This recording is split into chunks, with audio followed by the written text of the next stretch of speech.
அண்மை செய்திகளை பார்த்து வருகிறோம்.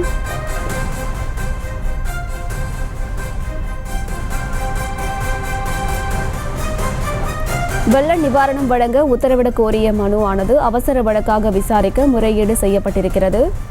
அவசர வழக்காக விசாரிக்க வேண்டும் என்று உச்சநீதிமன்றத்தில் தமிழக அரசு முறையீடு செய்திருக்கிறது. அது தொடர்பான மற்றொரு அண்மை செய்தியை பார்த்து வருகிறோம். வெள்ள நிவாரணம் வழங்க உத்தரவிடக் கோரிய மனு அவசர வழக்காக விசாரிக்க தமிழக அரசு உச்சநீதிமன்றத்தில் முறையீடு செய்திருக்கிறது. தமிழ்நாடு அரசு சார்பில் உச்சநீதிமன்ற தலைமை நீதிபதி அமர்வில் முறையீடு செய்யப்பட்டிருக்கிறது. இது தொடர்பான மேலும் விவரங்களை கொடுப்பதற்காக செய்தியாளர் மதியழகன் இணைப்பில் இருக்கிறார். பேசலாம்.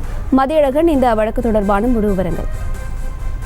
தமிழகத்திற்கு வழங்க வேண்டிய நிலுவையில் இருக்கக்கூடிய வெள்ள நிவாரணத்தை வழங்க மத்திய அரசிற்கு உத்தரவிடக் கோரி தமிழ்நாடு அரசு சார்பில் உச்சநீதிமன்றத்தில் ஒரு மனுவானது ஏற்கனவே தாக்கல் செய்யப்பட்டிருந்தது. இந்த மனு இன்னும் விசாரணைக்கு வராத நிலையில் இந்த மனுவை அவசர வழக்காக விசாரிக்க கோரி தலைமை நீதிபதி சந்திரசூட் அமர்வில் தமிழக அரசு சார்பில் முறையீடானது செய்யப்பட்டது.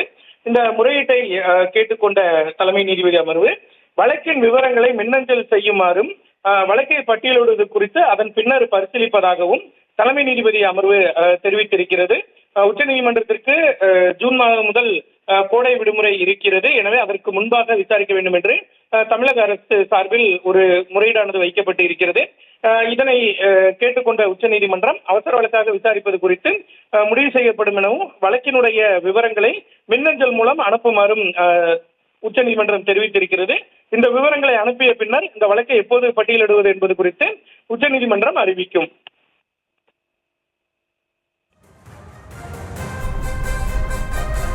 விவரங்களை வழங்கியமைக்கு நன்றி மதியழகன். செய்திகளை உடனுக்குடனும் துல்லியமாகவும் தெரிந்து கொள்ள சப்ஸ்கிரைப் பண்ணுங்க.